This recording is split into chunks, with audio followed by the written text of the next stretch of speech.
आज हम 2024 का पेपर 1 सॉल्व कर रहे हैं। तो पेपर 1 अगर हम देखें, फर्स्ट क्वेश्चन है the decomposition product of PBCL 4 at room temperature are. PBCL 4 जब डिकम्पोज होता है तो पीबीसीएल 2 बनता है और क्लोरीन गैस बनती है। लेड एटम तो डिपॉजिट नहीं होते, ये दो ऑप्शन तो रॉन्ग है, और क्लोराइड आयन भी नहीं निकलते, इसलिए इसका ये आंसर है। The weakest hydrohalic acid is. अच्छा, हाइड्रो हेलिक एसिड जो वीकेस्ट है, एसिड की बात हो रही है, तो एसिड तो स्ट्रांग वो होता है जो इजीली हाइड्रोजन आयन डोनेट करे, तो यानी अब हमें वीकेस्ट लेना है जो इजीली हाइड्रोजन आयन डोनेट ना करे। और हाइड्रोजन आयन डोनेट वो नहीं करेगा जिसका बॉन्ड बहुत स्ट्रांग है। जैसे क्लोरीन के साथ जो हाइड्रोजन का बॉन्ड है, ये क्लोरीन की हाईएस्ट इलेक्ट्रोनेगेटिविटी की वजह से हाइड्रोजन इसके साथ बहुत टाइटली अटैच हो जाता है।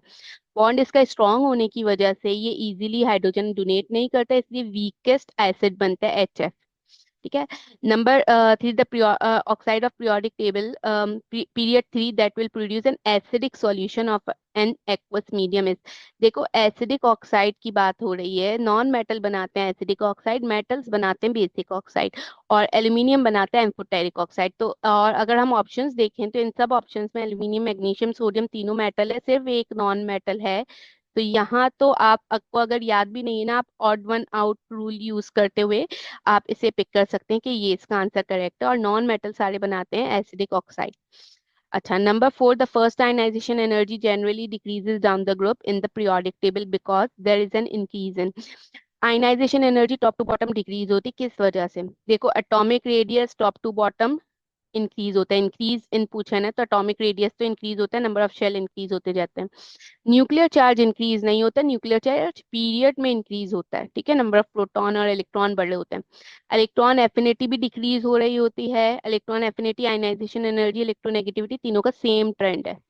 नंबर ऑफ स्क्रीनिंग इलेक्ट्रॉन या शील्डिंग इलेक्ट्रॉन, जो इनर शेल के इलेक्ट्रॉन्स होते हैं ना, उन्हें स्क्रीनिंग इलेक्ट्रॉन या शील्डिंग इलेक्ट्रॉन कहते हैं, वो इंक्रीज हो रहे हैं, तो ये इसका करेक्ट आंसर है 1 और 4, इसलिए ऑप्शन बी इसका करेक्ट है।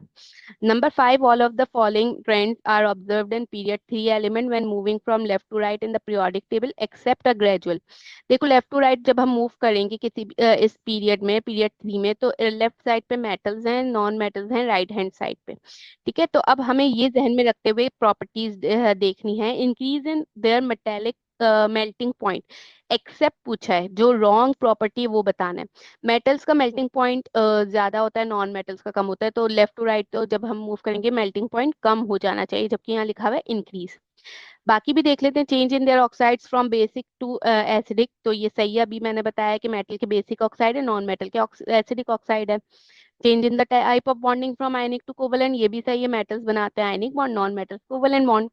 Decrease in atomic radii decrease होती है कांस्टेंट शील्डिंग इफेक्ट के साथ, शील्डिंग इफेक्ट सेम रहती है, तो ये भी सही है, सब सही है, सिर्फ ए गलत है। ठीक है। अच्छा, यहाँ तक थे SNP ब्लॉक एलिमेंट के आपके MCQs। अब आ गए D and F block elements. The coordination sphere carries a negative charge then the suffix from for transition metal ion in IUPAC nomenclature would be ATE। जब कोऑर्डिनेशन स्फीयर पे आपके negative charge आता है, तो जब हम नेम लिखते हैं तो मेटल का नेम के एंड में लगा देते हैं ATE। जैसे कोबाल्ट है, तो ये हो जाएगा कोबाल्टेट, प्लेटिनेट, पेरेट, ऐसे ही हम लिखते हैं ना। एन और इन तो अल्केन अल्कीन में यूज करते हैं, ये तो बिल्कुल ही रॉन्ग ऑप्शन है। IUN हम लीगेंड के नेम के साथ, पॉजिटिव लीगेंड के नेम के साथ यूज करते हैं, तो इसलिए इसका आंसर ए है। अच्छा, number 7, Copper+2 ion is more stable then Copper+ ion in an aqueous solution because Copper+2 charge ion. इसके लिए ना यहाँ देखो, तीनों की कॉन्फ़िगरेशन देखो। कॉपर के ऊपर जब जीरो चार्ज है तो इसकी कॉन्फ़िगरेशन है 4s1 3d10, 29 एटॉमिक नंबर है, यहाँ गिवन भी है। Copper+1 जब होगा, इलेक्ट्रॉन जब निकलते हैं तो पहले एस में से निकलते हैं, एस में एक ही इलेक्ट्रॉन था, एक निकल गया, 4s0 हो गया, 3d10। Copper+2 में 4s0 3d9 हो जाएंगे जब दो इलेक्ट्रॉन निकलेंगे। ठीक है, तो इसका जो पहला और लास्ट वाला है, इसमें Copper 2 आयन के बारे में लिखा हुआ है हाफ फिल्ड, कंप्लीटली फिल्ड। तो अगर आप डी ऑर्बिटल देखो, 3D9 है ना, ये कंप्लीटली फिल्ड कहलाएगा, नहीं ये हाफ फिल्ड कहलाएगा, ठीक है। हाइड्रेशन एनर्जी भी इसका आंसर नहीं है, इसका करेक्ट आंसर बी है। वैसे greater charge density, hydration energy क्यों नहीं है, क्योंकि आप लोग ने फर्स्ट ईयर में पढ़ा होगा कि हाइड्रेशन एनर्जी जो है वो चार्ज से डायरेक्टली प्रोपोर्शनल है, जितना चार्ज बढ़ता जाएगा उतनी हाइड्रेशन एनर्जी बढ़ती जाएगी। तो कॉपर +1 का चार्ज कम है, +2 का चार्ज ज्यादा है, तो +2 की हाइड्रेशन एनर्जी ज्यादा होगी, जबकि यहाँ लोअर लिखा हुआ है, ठीक है। तो इसलिए ये भी नहीं है। ग्रेटर चार्ज डेंसिटी तो चार्ज देखने में ही नजर आ रहा है, +1 +2 में +2 ज्यादा है, इस वजह से इसका आंसर ग्रेटर चार्ज डेंसिटी है। Number 8, in forming coordination complexes, all of the following species would act as a ligand except ligand वो होता है जो लोन पेयर डोनेट करे, उसके पास नेगेटिव चार्ज हो या लोन पेयर हो। इन दो पे तो नेगेटिव चार्ज नजर आ रहा है, ऑक्सीजन में यहाँ लोन पेयर होता है, CO में यहाँ पॉजिटिव चार्ज है, तो ये अपना इलेक्ट्रॉन नहीं दे सकता, और ये पॉजिटिव चार्ज आया ही ऐसे कि नाइट्रोजन ने अपना लोन पेयर हाइड्रोजन को दे दिया। NH3 आपका लिगेंड होता है, NH4 नहीं होता, ठीक है। The electronic structure of iron 2 ion is, iron 2 है, आयरन होता है 26 इलेक्ट्रॉन के लिए, आयरन न्यूट्रल की कॉन्फ़िगरेशन है 4s2 3d6। +2 चार्ज आयन जब आएगा तो इसका मतलब ये 2 इलेक्ट्रॉन्स निकलेंगे, तो इसलिए इसका जो करेक्ट आंसर है वो ये है, ठीक है। 3p6 के बाद 3d6 लिखा हुआ है, यानी 4s लिखा ही नहीं है इन्होंने 4s में, क्योंकि 0 इलेक्ट्रॉन्स है। ये तो करेक्ट क्यों नहीं है, क्योंकि इसमें 4s लिखा हुआ है, इसमें 4s से एक इलेक्ट्रॉन निकाला, 3d6 से एक इलेक्ट्रॉन निकाल के 3d5 कर दिया, जबकि दोनों इलेक्ट्रॉन पहले वैलेंस शेल से निकलेंगे 4s से, और यहाँ वैलेंस शेल से नहीं निकाला, 3d से निकाल दिए दोनों इलेक्ट्रॉन, इसलिए रॉन्ग है। ये वाली जो कॉन्फ़िगरेशन है इसमें 2 इलेक्ट्रॉन 4s से भी निकाले, एक और इलेक्ट्रॉन निकाल दिया 3d से, यानी ये आयरन +3 की कॉन्फ़िगरेशन है। अगर कल को ये क्वेश्चन आता है आयरन +3 के लिए तो आप ये पिक करेंगे, ठीक है। Number 10, the compound which is alicyclic in nature is, alicyclic cyclic compounds में होते हैं, ये दो तो एरोमेटिक है, ये एलिसाइक्लिक है, और ये ओपन चेन है, ठीक है, इसलिए बी इसका आंसर है।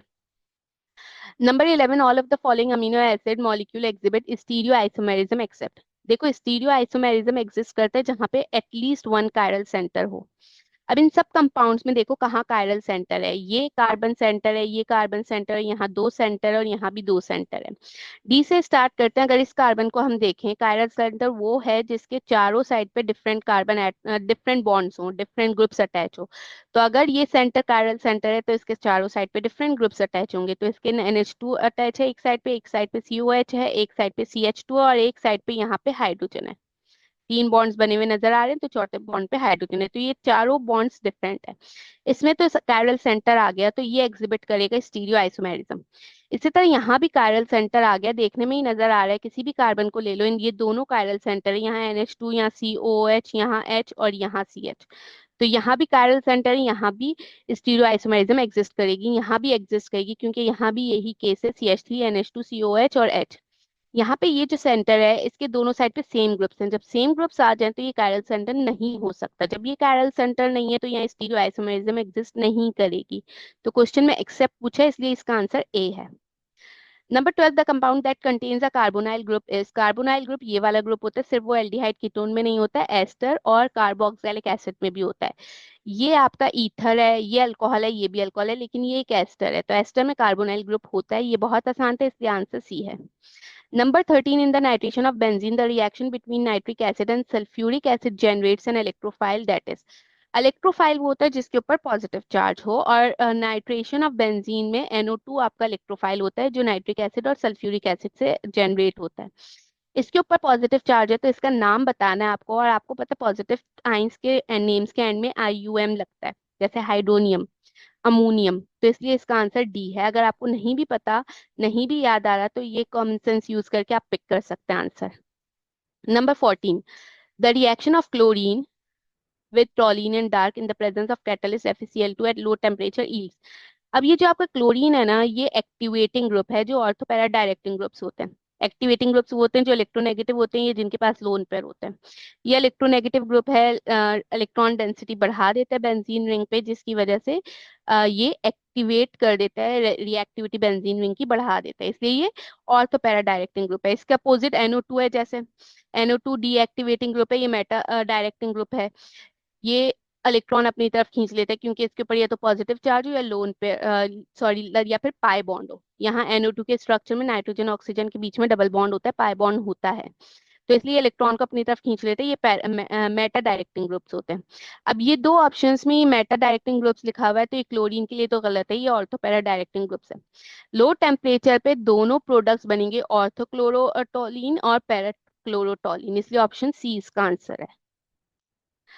अच्छा, number 15, consider the following structural features of a class of compound. ये कुछ फीचर्स हैं। The class of compound that exhibit this feature is alkane, alkene, cycloalkane, benzene. अब ये देखते हैं हम, each carbon is sp3 hybridized. sp3 hybridization तो होती है या तो अल्केन में या साइक्लोअल्केन में। अल्कीन्स में sp3 हाइब्रिडाइजेशन नहीं होती, sp2 होती है। इसी तरह बेंजीन में भी sp2 हाइब्रिडाइजेशन है, तो ये बी और डी तो पहले ही निकल गए। Complete rotation is restricted around the single bond. Complete rotation restricted होती है अल्कीन में, जहां पर डबल बॉन्ड होता है। ये हमने पढ़ा है सिस ट्रांस आइसोमेरिज्म में।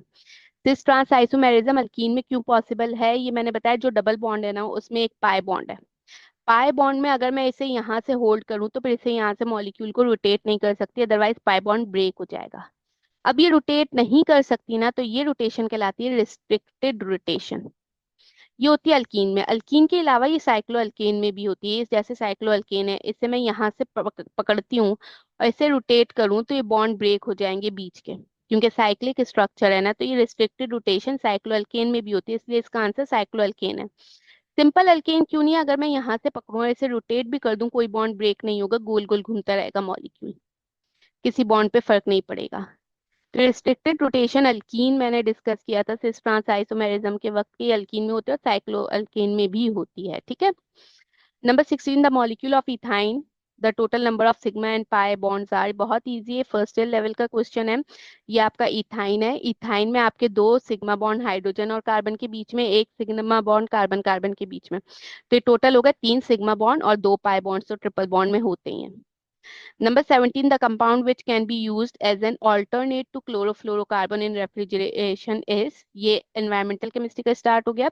डाइफ्लोरोमीथेन हम use कर सकते हैं। Smoke is a combination of smoke and fog. Smoke is chemically reducing in nature. It is if it contains a high concentration of sulfur dioxide, reducing smoke कहलाती है ये, ठीक है।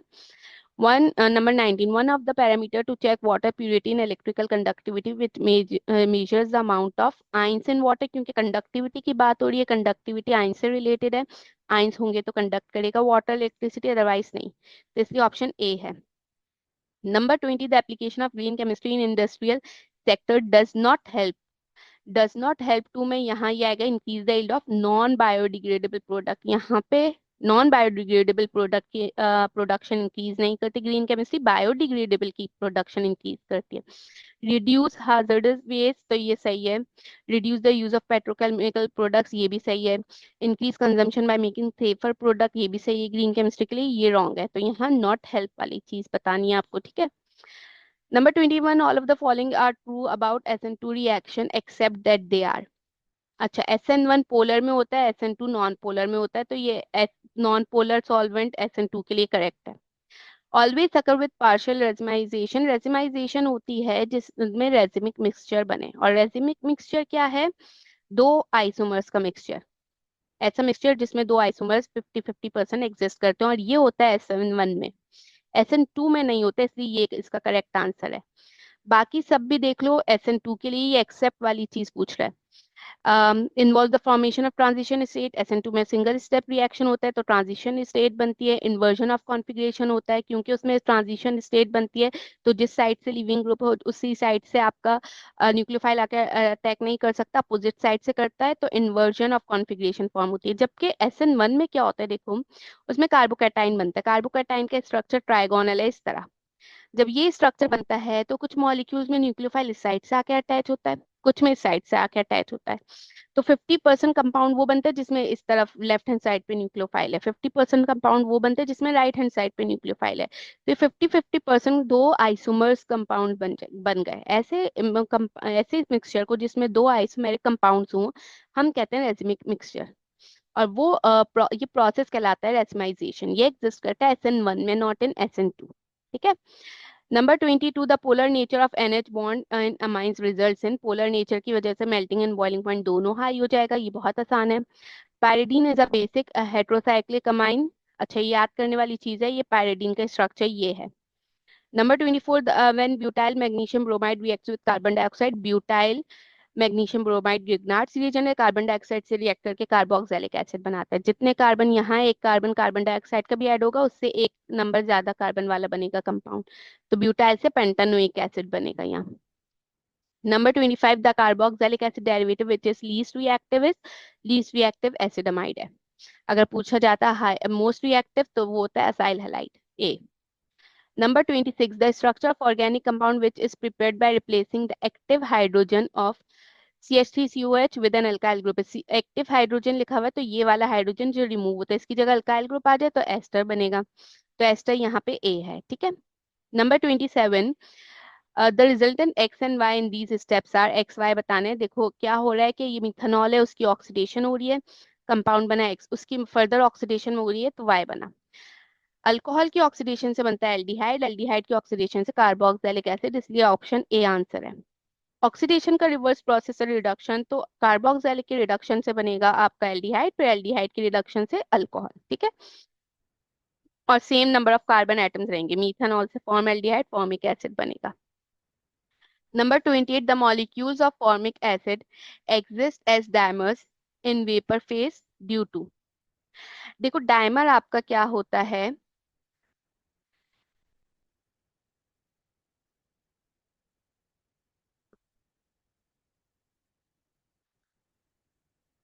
ये कंपाउंड होता है आपका डायमर, जिसमें दो कार्बोक्सिलिक ग्रुप हाइड्रोजन बॉन्ड बनाकर आपस में अटैच हो गए, ये कार्बोक्सिलिक एसिड से बनता है। तो हाइड्रोजन बॉन्ड है इसमें, तो इसलिए यहाँ इंटरमॉलिक्यूलर फोर्स की वजह से, ये कोई प्रॉपर बॉन्ड नहीं है वरना पॉलिमराइजेशन या कंडेंसेशन होता, ठीक है। तो डायमर्स बनते हैं इंटरमॉलिक्यूलर फोर्स की वजह से। Number 29, given is the structure of resorcinol. The IUPAC name of this compound. Option 3 इसका इसलिए, नंबर 1 हमने इस कार्बन को दे दिया जिसके साथ OH अटैच है, तो फिर हम नंबर नियरेस्ट नंबर उसे देंगे, उस कार्बन को देंगे जिसके साथ दूसरा फंक्शनल ग्रुप अटैच है यानी 3, तो इसलिए इसका 1 3 होगा, 1 5 नहीं होगा। और तो पैरा तो हम IUPAC में यूज नहीं करते, हम नंबर्स यूज करते हैं, इसलिए 1 एंड ए और बी तो रॉन्ग हो गए, इसका करेक्ट आंसर सी है, ठीक है।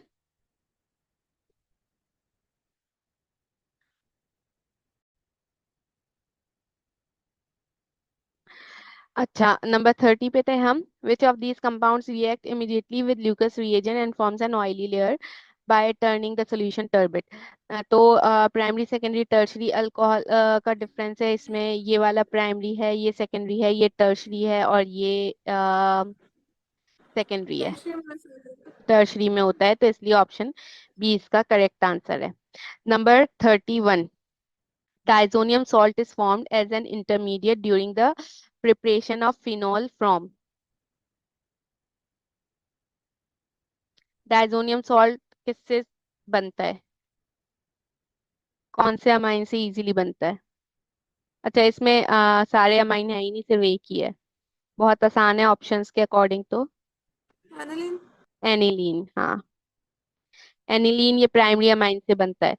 Number 32, which of the following sets of substances produce an ether through Williamson synthesis reaction,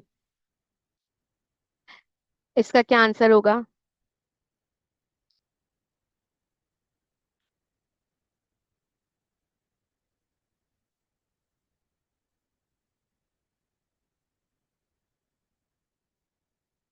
ether बस की एन भी प्रिपरेशन यूज है। होता है, अल्कोहल भी होता है, फिर अल्काइल हैलाइड भी होता है।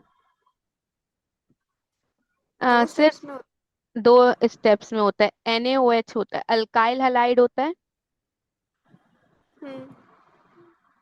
और अल्कोहल होता है, और ठीक है। Na सिर्फ नहीं होता, आई थिंक NaOH होता है ना। जी। हाँ तो एन इसमें, OH ही होता है। हाँ इसमें दोनों में सिर्फ Na लिखा हुआ है, फिर सी होगा। सी में अल्कोहल है, Na नहीं आ रहा, NaOH नहीं आ रहा इसमें कहीं भी। इसका करेक्ट आंसर डी है, जिसमें अल्कोहल, NaOH और अल्काइल हैलाइड तीनों आ रहे हैं, तो इसलिए करेक्ट आंसर डी है।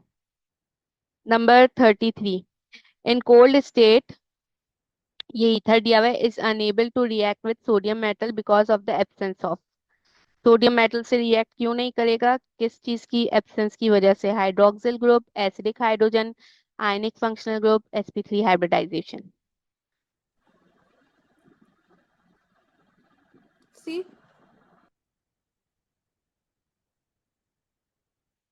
नहीं, सी नहीं होगा इसका।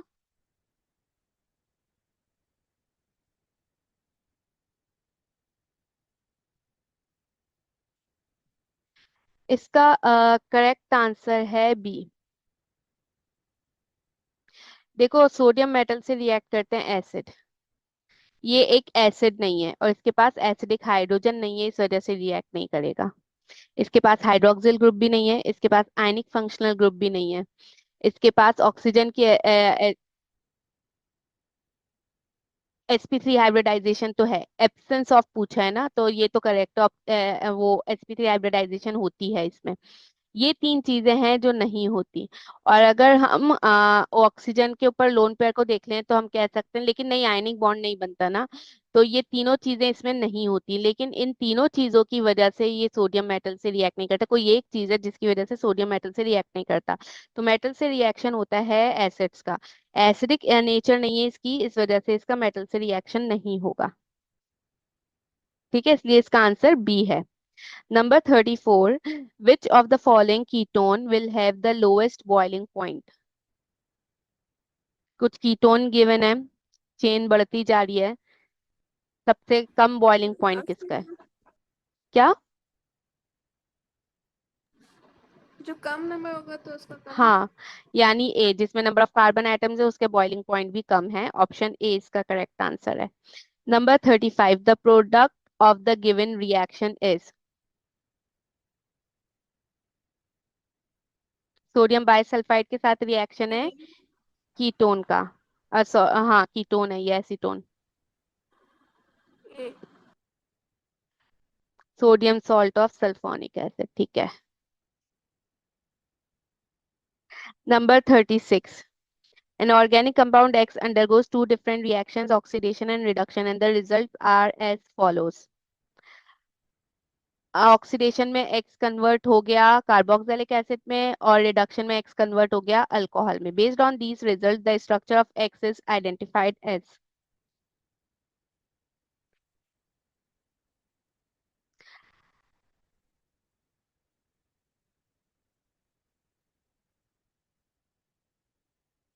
दो कार्बन एटम वाला कार्बोक्सिलिक एसिड बना, दो कार्बन एटम वाला अल्कोहल बना। ये एल्डिहाइड कीटोन के रिएक्शंस में हमने पढ़ा था। Oxidation product, reduction product. D. D इसका आंसर होगा, जिसमें दो कार्बन वाला एल्डिहाइड है। ठीक है। Number 37, consider the following characteristics, the characteristic that represent fructose as a ketonic sugar are. Fructose की कौन सी कैरेक्टरिस्टिक्स हैं ये आपको बतानी है। It is non reducing,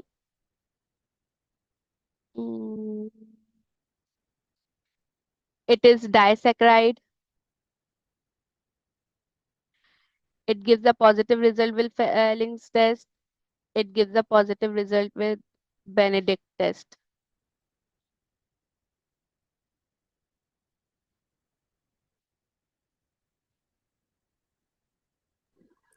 Benedict test तो एल्डिहाइड के लिए होता है। फेलिंग टेस्ट भी एल्डिहाइड के लिए होता है।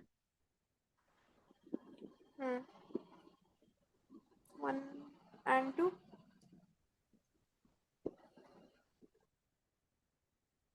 ऑल आर डाइसैकेराइड तो ये है, ठीक है, ये तो करेक्ट है। ये रिड्यूसिंग है, नॉन रिड्यूसिंग है, लेट मी कंफर्म।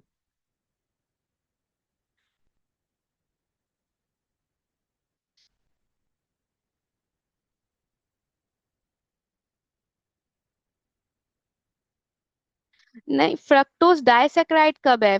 फ्रक्टोज तो मोनोसैकेराइड है ना। फ्रक्टोज इज रिड्यूसिंग, तो ये भी नहीं है, ये भी नहीं है, 1 और 2 दोनों नहीं है। फ्रक्टोज की बात हो रही है, मेरे जहन में भी सक्रोज चल रहा था। फ्रक्टोज की बात हो रही है। फ्रक्टोज ग्लूकोज जैसा ही होता है। ग्लूकोज में एल्डिहाइड ग्रुप है, फ्रक्टोज में कीटोन ग्रुप है। और दोनों मोनोसेक्राइड्स हैं, दोनों रिड्यूसिंग एजेंट्स हैं, सारे तो फिर मोनोसेक्राइड्स रिड्यूसिंग होते हैं। एल्डिहाइड के लिए भी सेम ही ग्रुप है उसका भी, और कीटोन के लिए भी सेम टेस्ट। पर कीटोन के लिए फेलिंग टेस्ट तो पॉजिटिव नहीं आता। मैं इसके की में देखती हूँ आंसर, इसके की में क्या है।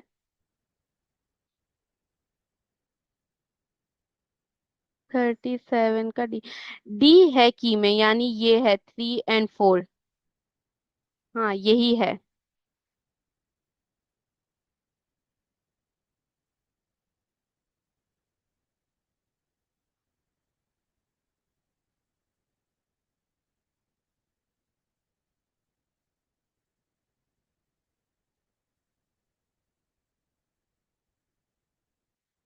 Yes, fructose give positive Fehling test, Benedict और फेलिंग दोनों टेस्ट फ्रक्टोज भी जो है ना पॉजिटिव देता है, तो इसलिए ऑप्शन डी ही होगा इसका करेक्ट आंसर। ठीक है, चलो number 38। uh, a disproportionation reaction between two benzaldehyde molecule in the presence of sodium hydroxide base results in the formation of sodium benzoate and benzyl alcohol. The chemical reaction described in the given statement is an example of, कौन से reaction की example है? दो product बन रहे हैं।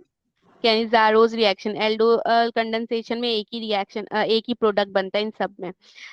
Number 39। In contrast to RNA, DNA strands are much shorter in length, are unstable in alkaline condition, contain adenine and uracil as base pair। DNA के लिए बात हो रही है ये। Contain pentose sugar with one less hydroxyl group।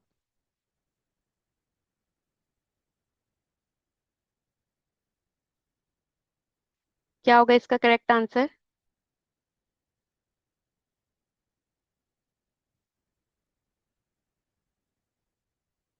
A shorter या length, B में से। नहीं, शॉर्टर लेंथ आरएनए की होती है। हम्म। अनस्टेबल अल्कलाइन कंडीशन में नहीं होता डीएनए। यूरेसिल भी आरएनए में होता है ना, आरएनए में होता है ना। जी। वन शॉर्ट हाइड्रोक्सिल ग्रुप है, तभी उसका नाम है डीऑक्सी राइबोन्यूक्लिक एसिड। डीऑक्सी का मतलब ये यही है कि एक ऑक्सीजन कम है, तो ये डीएनए का के बारे में। Number 40। The chemical which is release by the pancreatic glands having after having a meal is, pancreas से जो रिलीज होता है enzyme, insulin. Insulin. Number 41, the given diagram depicts a type of inhibition in an enzyme catalyzed reaction. The inhibitor in this reaction is classified as non-competitive because it, ये enzyme है, substrate है, और ये inhibitor है। It resembles the shape of enzyme, तो shape of enzyme से तो different है। Attaches with the site other than active site,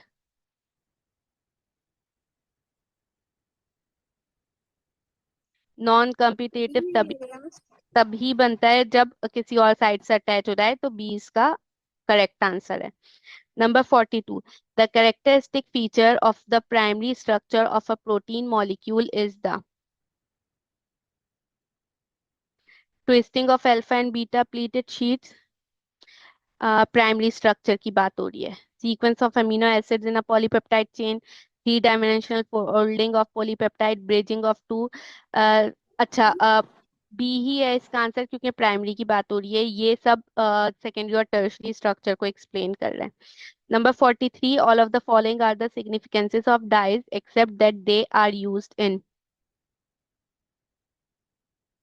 laser scanning, laser scanning, textile printing में भी डाई यूज होता है, फूड प्रोसेसिंग, बायोलॉजिकल स्टेनिंग, सब में डाइज यूज होते हैं। Number 44, PVC is used in making of explosives. Explosives में use नहीं होता पीवीसी, तो पाइप है ना, पॉलीविनाइल क्लोराइड पाइप बनाने में यूज होता है। प्लास्टिक है ना ये तो। 45. Consider the given characteristic of class of organic compound. Based on these characteristics, the class of compound is identified as elastic in nature, derivatives of petrochemicals made of monomers and polymers, Adhesives. adhesives, drugs, fertiliser, pesticides नहीं है इसमें, adhesive ही है क्योंकि ये polymers होते हैं, elastic in nature है. Number 46. The pair that matches the component of paint with its appropriate purpose is component और purpose. Volatile solvent किस लिए यूज होता है? कलर के लिए होता है. Pigment provide viscosity. Binder creates a continuous film. Clay allow quick drying of paint. शायद बी. इसका आंसर सी है. बाइंडर बाइंड करने के लिए होता है ना, कंटिन्यूस फिल्म प्रोवाइड करने के लिए. पिगमेंटेशन तो कलर के लिए होगा ना. Number 47. Which of the following monomer does not undergo free radical polymerization to form thermoplastic? Free radical polymerisation नहीं होगी थर्मोप्लास्टिक बनाने के लिए. इसकी पॉलीमराइजेशन होती है,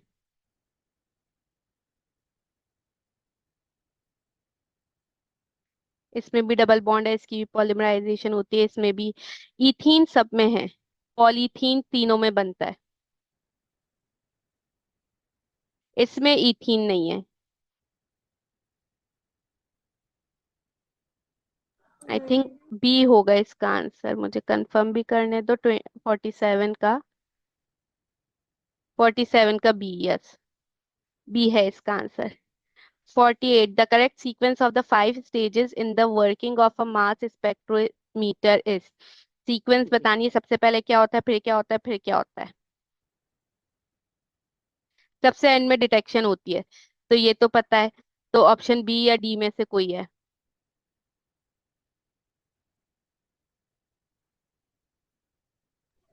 बी. सबसे पहले वेपराइजेशन होती है, इसका आंसर है डी. वेपराइजेशन वेपर्स में कन्वर्ट होता है, फिर आयन में कन्वर्ट होता है, और फिर एक्सिलरेशन होता है, फिर डिफ्लेक्शन, तेजी से आगे मूव किया जाता है, और फिर डिफ्लेक्ट हो जाता है. डिफ्लेक्ट होने के बाद डिटेक्शन होती है. Number 49, the molecule that will absorb in the UV region of electromagnetic spectrum. कौन सा मॉलिक्यूल है जो यूवी रीजन में होगा? यूवी विजिबल स्पेक्ट्रोमीटर हम यूज करते हैं कॉन्जुगेटेड सिस्टम को आइडेंटिफाई करने के लिए. आईआर हम यूज करते हैं फंक्शनल ग्रुप आइडेंटिफिकेशन के लिए. कॉन्जुगेटेड सिस्टम वो होता है जिसमें सिंगल डबल बॉन्ड ऑल्टरनेट हो. तो ऑप्शन डी इसका करेक्ट आंसर है. Double bond, single bond, double bond, इनमें तो कॉन्जुगेशन नहीं है. ठीक है. 50. जी. Consider the given graph of an atomic emission spectroscopy. Based on the spectrum, the variables on x and y axis are. x axis पर क्या है, y axis पे क्या है? atomic emission spectroscopy है. मतलब एब्जॉर्बेंस होती है शायद वाई एक्सिस पे तो. एक तरफ एब्जॉर्बेंस होती है, दूसरी तरफ क्या है?